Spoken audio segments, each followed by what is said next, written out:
كيسا صاحب يعني ربع يعني أنا هكويس وكان مش كا لا وين مرياس ترتير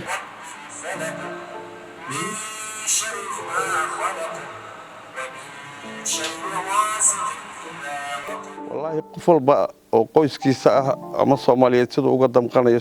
ka darar aniga uga damqanaya waxa kamid ah Farxaan James Cabdulle oo aan ka wada shaqeynayno warbaahinta Daljir waxa kamid ah Silver oo warbaahinta aan ka wada shaqeynaynay waxa kamid ah Jamaal Faarax Aadan oo markii dambe aan iska u shaqeysanay laakiin wax badan aan soo wada shaqeynay والله waxay ahaayeen xusuus damqasho leh marka aan dib u eego arintaas saaxiibaday marka hore waa uga tacsiinaya dhammaan qoyskoodii iyo ehelkoodii ku geeriyooday ayagoo shaqadooda ku jiro si mutadawacdoonada bulshada ugu shaqeynay dilay Allahu naxariisto walaalo naga baxay bay ahaayeen garabkeena ahaayeen waqti badan aan soo wada shaqeynay wariyaasha galka lagu diray ilaa hadda waxay ahaayeen dadkoodii cadaalad ma helin markii inta laga soo tago waxaan ka garanayaa wariyaashaasi si guud oo marka hore halkaan maanta aan ku soo gaaray oo shaqada maanta aan bilaabay sabab u ahaa walaalkay Cali Axmedey oo aan saaxiib ahayn oo aan isku dugsi ahayn sidoo kale Jaan Faarax Aadan oo ahaa macallinkayga saxaafadaasna xilli fiican garabka igu qabtay oo tababar fiican siiyay sidoo kale waxaan soo wada ka garanayaa Cabdisaaq Cali Cabdi Silfar asagna wuxuu inta aan ka garanayo nin aan wada shaqeynay sidoo kale nin waxaan garanayaa Farxaan James Cabdulle oo shakhsiyan marka aanu train ku jiro maalmahaas dhintay marka inta laga soo tago waxa kale oo jira liimaan qaran oo markii iskuulka ay dambeysay aan ka wada imaanay safar soo wada shaqeynay maalintii u dhimanay maalintii ka horeysay iskuulka ay dambeysay safar shaqaan ka wada imaanay Allahu naxariisto dhamaantood iyo inta kale oo gaarka ay lagu diro gacanta xaq badan ku dishay wariyaasha lagu dilay magaalada Gaalkacyo waxaan u maleynayaa hal nin maahan intooda kale waa aqaanay yar toorey lagu dili jiray oo geedi Daljir ka shaqeyn jiray farsamo yaqaanaha mooyaane inta kale oo dhan qaar macallin baan u ahaa qaar agaasi baan u ahaa oo soo wada shaqeynay Jamaal Faarax Aadan oo kale muddo badan baan soo wada shaqeynay ilaa 93 ilaa 2003 marra waa asaasiyaasha radio galka aan ka wada mid ahayn marna agaasi baan u ahaa isagoo iska bulaayo isagoo guursadayba waa wada joognay qoyskiisana aad baan isugu dhaweyn marka qof guursaday oo markaas caruur u dhalatay oo nolosha markaas bilaabay ayuu ahaa waxaan ula jeedaa nolosha mustaqbalka qofka iyo hanaqaadka guurka Farxaan wuxuu ahaa shakhsi markii loo fiiriyo wariyaasha kale aan aniga isaga dhownahay oo aad aan isugu dhaweyn hadda intaan kula hadlay xitaa waxaan dareemayaa xusuustiisa markii la ii sheegay xitaa go'aamo badan ay maskaxdeedu qaadatay oo ahaa in aan barnaamijkan saxaafadda waa iska joojiyo in maaragtay aysan qofkii Farxaan dhibaatada u geystay inuusan qof kalaba dhaafayn soo haddana waxaan yaqiinsaday in qof walba waqtigiisa uu leeyahay qalbigeygana u sheegay in maaragtay aan ka samirsiyo wariyaalku waxay ahaayeen dadkii haldoorka ahaa ayay ka mid ahaayeen magaalada Gaalkacyo lagu leen jiray cadawga ummadda Soomaaliyeed oo ugaarsan jiray waxa loo ugaarsanayay inay shaqo ummadda u hayaan ay u baahan tahay bay ahayd waxa la dilay wariyaalka ayaa ka mid ahaa waxa ka mid ahaa madaxdii dawladda waxa ka mid ahaa culimadii waxa ka mid ahaa nabadoonnadii caaqiladii qof kasta oo ummadda wax ugu yaalay waxay ahaayeen wixii ay cadawga ummadda Soomaaliyeed ugaarsanayeen marka si wada jira waxyaabihii lagu guuleystay in la qabto dadkii u eedaysnaa ayay mid ka ahaayeen qiraalo badan laga sameeyayna waa jireen oo inay dadkii ay sheegteen wariyaalku qayb ka ahaayeen wax la yiraahdo waxaan lagu fuliyay intooda badnayd xukuumadii ku dhacay oo u badnaa xaqdarradii dilka ahayd ummadda ku sameeyeen inay waajibkooda ciqaabteeda u qaataan iyagana xukunna dil lagu fuliyo. laakiin markii laga soo tago Cali nin dhalinyaro ay firfircoon oo ka shaqayn jiray nabadda iyo horumarka iyo isdhexgalka magaalada Gaalkacyo uu ka mid ahaa wuxuuna wariyaashii aad magaalada Gaalkacyo ku kacay ku jiray 2011 barnaamijka ay ka talinta barnaamijkaas oo ah barnaamij sababay dhalinyaro badan oo hal door gobolka mudug qaybna lagu dilay qaybna ku cararay Cali barnaamijka bartilmaameed buu ahaa wuuna hagi jiray wuxuuna ku dhiiraday barnaamijka inuu ka hadlo nabadda iyo horumarka gobolka mudug sidaas daraadeed asoona ka gabanay shaqadiisa iyo waajibaadkiisa ayuu sabab u noqotay inuu ku dhinto markii laga soo tago Cali inta badan wuxuu nagu dhiirigelin jiray shaqada aan ku jirnay inay tahay shaqo daacadnimo waqtiyada kamid ah aniga oo aan jeclaan inaan warbaahinta ku soo biiro Cali uu imaaday waxaan ku Cali oo fursadaas aan rabaa inaan helo way igu dhiirigeliyay way igu soo dhaweeyay saaxiibo waxaan inaan booskaas ku jirtay shaqada haysid qayb aan ka noqdo oo u yaraan noqdo qof shaqayn karo oo mihnad la inaan noqdo maalintaas Cali si fiican bay soo garab istaagay way soo kaxeeyay xarunta uu keenay maamulka iyo bari shaqada halkaas aan ka bilaabay maanta shaqadaas ilaa waqtigaas aan ku jirana waxa dadaalkiisa iyo maradlantiisa iyo hadalladii ugu dhigi jiray Cali waxaan ka xasuustaa Maxamed oo shaqadaani waa midi laba af leh mar walbana waada bulshadaada uguna shaqeey taas sidaas daraadeed walaalkii Cali aan naxariisto iyo dhamaantii kala dhimatay wallahi waa garan karnaa qof walba oo saaxiibkiis la dilay ama ninkii isugu dhawaayeen la dilay say ku taabanayso waa garanaysaa geeridu waa ku taabanaysaa marka siyaabo badan baa noo taabatay dhinaca shaqadii iyo saaxiibtinimadii waa noo taabatay dhinacana khatar inaan ku sugannahay oo qofka la iska dilayo asagoo aan cidna dambi ka gelin shaqadiisa lagu ugaarsanayo oo lagu dilayo ayay noo taa oo ah inaan ku lugayo ku jiro khatar ilaahay naga badbaadiyey iyaguna ay ku baxeen marka waa dareemaysaa qof tiimkiisii iyo ragga isku shaqada ahaayeen iyo dadka iyo gabdhihii xataa gabar waxaa jira iyadana xorriyo oo Radio Gaalkacyo iyadana la dhaawacay baa jiray waxaa kaloo jiray dad Radio Gaalkacyo marar bumbo lagu dhuftay oo wariyaal ku dhaawacmeen oo Cabdullaahi Yare iyo Shiina ay ka mid ahaayeen marka khatar weyn baan dareemaynay aad baan noo taabatay oo in la rabo ummadda in la caburiyo kii wax garadana laga dilo waxaa ka jiray 10 sano horeeto dagaal la yaqaan oo dagaalada Soomaaliya laga yaqaan oo dagaal aanaysi iyo qabaleysi iyo xoolo la isku dilay la isku dilaa baa ka jiray oo dad saas u dhimay laakiin 20 sano u dambeysay bulsho kala gadisan oo loo oran karo bulshada labeenteedii haddii aan lahayd nooc kasta oo bulshada ka mid ah hadii la yiraahdo dadka waxgalka haddii culimo tahay haddii ganacsato tahay haddii odayaal tahay haddii dadka aqoonta madaniga tahay haddii saraakiil tahay haddii mas'uuliye kala gedisan tahay haddii saxaafadda tahay nooc nabad galay ma jirin waxayna ahayd qorshe ka dhashay qorshahaas ilaa xad baa waxaan sila xoogaal buu tahay waxa dagaalkaas gobolkaas sida gaarka waxgalka dadka waxgalka bulshada labeentada loo beegsanayay waxa sabab u ahaa heshiiskii ka madax bannaanaa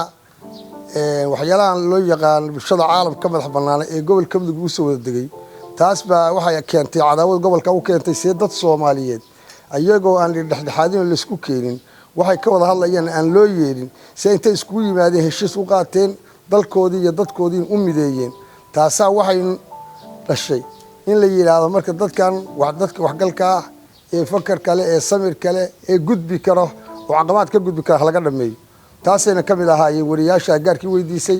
cid nabad gashayna ma jirin wariyuhu kaalinta uu bulshada kaga jiro waa mid muuqata oo siyaasiga iyo madaxweynuhu kaalimo aan muuqan bay ku jiraan isagu waa mid maalin walba taagan mesela waxaynu sameynaa warar iyo barnaamijyo ka maqan bulshada dhagahooda oo aynu u gudbinaa waxaynu sameynaa barnaamijyo gaar ah oo wacyigelinta bulshada ah inagoo ku soo gudbinayna qaab sheeko qaab qosol qaab isu soo dhawaasho waxaynu hami gelinaa bulshada waxaynu sare u qaadnaa horumarka dalka waxaynu ka hortagnaa colaadaha waxaan qofka dhagihiisa ku shubnaa in nabaddu ay muhiim u tahay bulshada udub dhaxaad ayuu wariyuhu u yahay waa wariyaha wanaagsan haddii wariyuhu uu qaato seeftiisa afkiisu mar waa seef marna waxa weeyaan softi uu bulshada ku badbaadin karo marka waxaan dhihi lahaa bulshoy wariyuhu waa badbaadiyaha bulshada ee hala garab istaago bulshada uga mid yihiin oo xuquuqda qofka muwaadilka ah bulshada uu ku leeyahay inuu amni helo booliiskuna uu shaqadiisu u tahay inay nafta iyo maalka bulshadooda ilaaliyaan ayay mid ka yihiin si gaarana maadaama ay yihiin dad shaqa xirfado iyo muhiimad badan leh haya wixii cabashooyina oo ka soo gaara booliiska oo ayaga si gaara u saabsan waa tilaaba laga qaadaa oo si ku filan ayaa looga jawaabaa inay maaragtay amni helaan si ay ugu noolaadaan nabadgelyo ah deegaankooda shaqadoodana ugu wataan wallaahi cali sababta loo dilay kow waxay ahayd nin wuxuu ahaa dhalinyarada oo dhiiran waana cabsan runtana ka gaban waana waajibka shaqada warbaahintii ku jirto cali cidii dishay ilaa hadda lama hayo cadaaladana lama hayo lama garan karo sababta loo dilay laakiin sababta loo dilay cali waxaa u weynayd ee ahayd inuu ku dhiiriday magaalada Gaalkacyo haldoorkeeda la diliyo dhalinyaro u istaagtay oo barnaamijyada wacyigelinta qayb ka qaadatay oo barnaamijyo joogta ah idaacadda ka bixi jiray oo barnaamijka ay ka talinta oo dadka Gaalkacyo lagu jaheenayay inay ka shaqeeyaan nabadda iyo horumarka iyo dadka dila sidii hawshooda looga qaban lahaa oo lagu istaagi lahaa runtii barnaamijkaasi waa barnaamij aad u saameyn badan buu noqday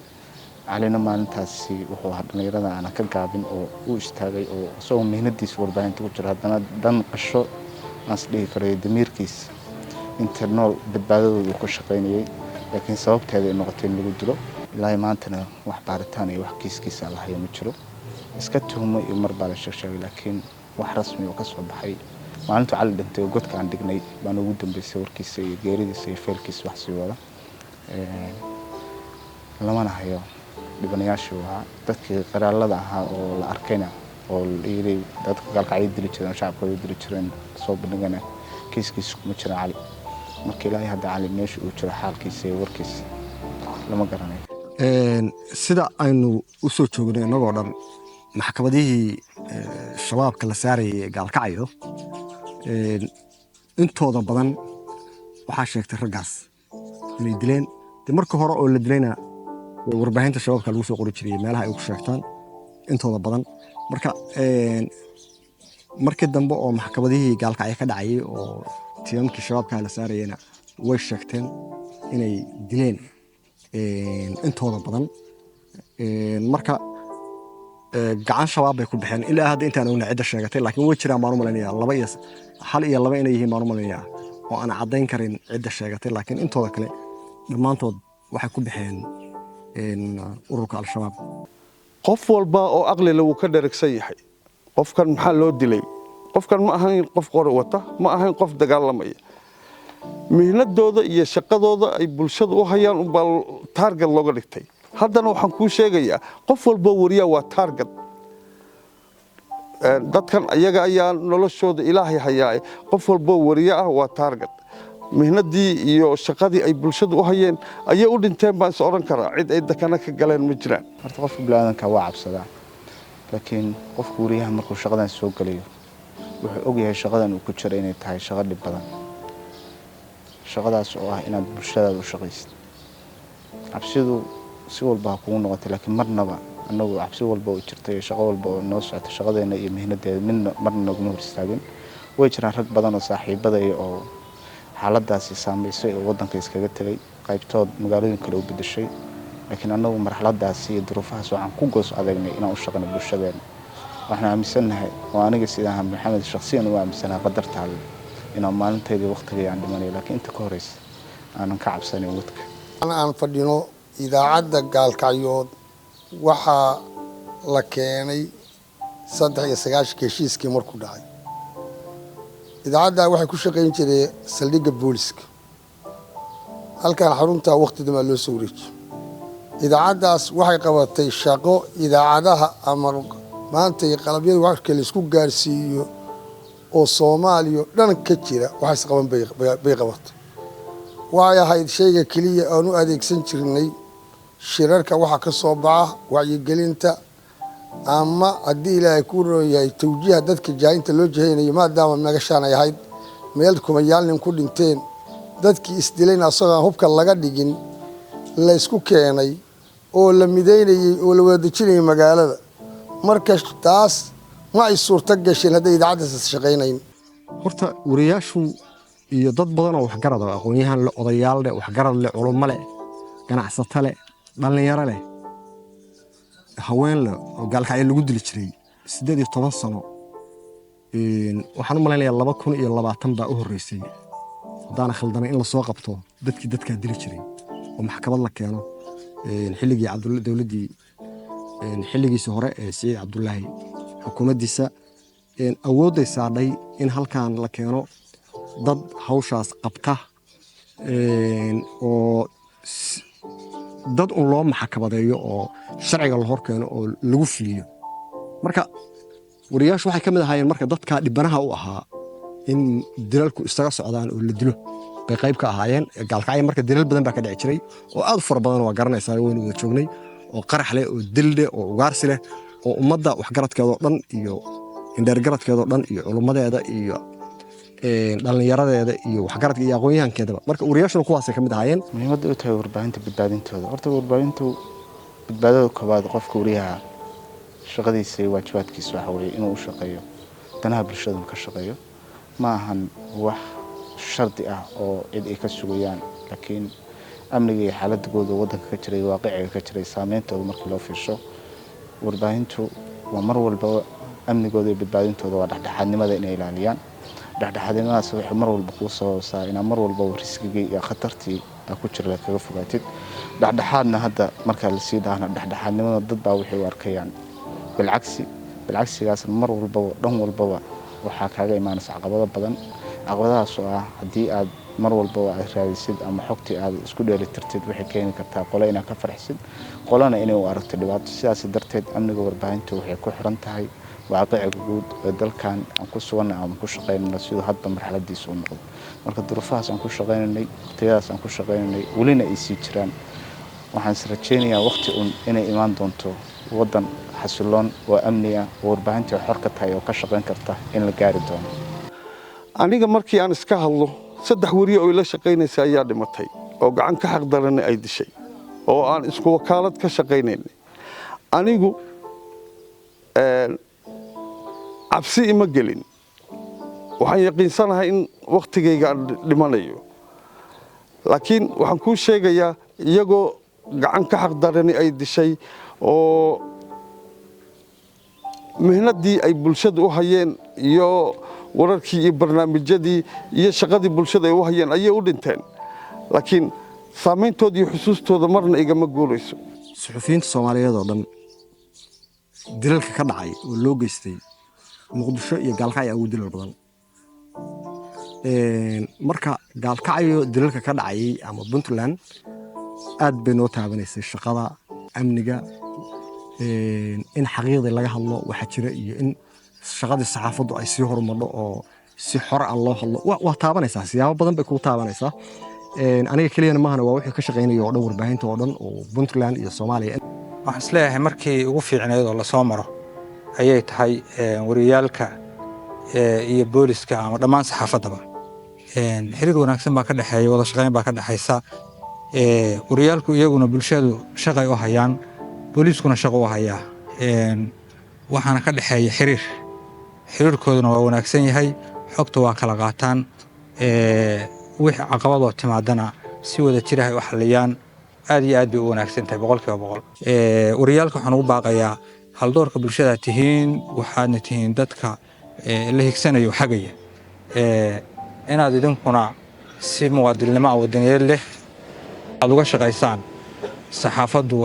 xaaladda amniga la soo xiriiraan laamaha amniga markii ay wax dhiba arkaan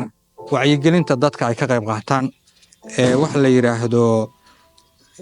baraha lagala xiriiro oo lambarada gaagaaban oo meelo badan ku xardhan ay jiraan oo booliisku leeyahay ay si degdeg ah u soo siiyaan si wada jira si aynu ugu gudanno oo aynu si wada jira ugu noolaano si nabad ah saasaan ku soo jeedinaya dowladda qodobka koowaad aan ku baaqay waxa mar walba inay leeyahay xorriyadda qolka warbaahintu dowladda inta badan waxay u aragtaa haddii xaqiiqda ka hadasho ama soo taabato ama runta sheegto inay tahay cadow laakiin cadowtinimada waxa weeye mid bulshadu u baahan tahay in loo adeego loogana shaqeeyo horumarkooda iyo danahooda sidaas darteed in warbaahinta aan loo arag cadow dowladdana ay u aragto shaqo muhiim ah oo loo hayay awood aan la qarin karin la soo dhaweeyo adduunka hadda warbaahinta qaybsada waxay maraysaa inay audit noqdaan oo dabagal ku sameeyaan xarumaha maaliyadaha iyo musuqmaasuqa iyo tacadiyada waxaas oo dhan intii galaan xafiisyada iyo baaraan weli maana gaarin wadankan ku noolnahay marxaladiisa laakiin maalinba meel bay imaan doontaa waqtigana soo dhismi doontaa dowladdu ayadoo inta badanna waxay jeceshahay in loo sameeyo barnaamijyada ayada ka farxad gelinaya ama haddana waxay ku soo noqotay oo marsaa marxaladda la marayo dowladdu waxay jeceshahay in la ammaano mas-uuliyiinta qaybtood waxay ku bixiyaan lacag saaxiibadayda horta halkan fursad baan ka dariyay warbaahinta ka shaqeeya nin laaluush ku siinayo oo ku dhahay aniga ammaan oo dantayda ka shaqeeya horumarkayga ka shaqeeya kow waxaa luminaysaa shakhsiyadaadii laba waxaa luminaysaa damiirkaadii saddexna waxaa luminaysaa dadka ay bulshada kalsoonida kugu haya sidaas darteed waxaan ka codsanayaa warbaahinta marnaba inaysan agtooda soo marin qof musuqmaasuq kula shaqeynayo dowladda marka hore waxaan leeyahay wariyaasha dhintay iyo kuwa noolba waxaan jeclaan lahaa inay u tiro kooban yihiin oo ay la socdaan iyaga iyo qoysaskoodaba sababtoo ah waa xubno muhiim ah hadda maanta wariyaashii dhintay dee cid qoysaskoodii dib u sii raacday ama xaaladda ay ku nool yihiin ama ma jirto horta haddaan saxaafadu jirin ummaddu waa ummad dhegala waa ha arkin oo ha maqlin bay noqonaysaa waxa socdana lama oga waxa dhacayana lama arko marka suxufiyiintu muhiim bay waxay u yihiin cid kasta oo shaqo haysa waxay muhiim ugu yihiin inay soo bandhigaan xaqiiqda runta iyo cadaaladda ayagoo aan dhinacna u eexanayn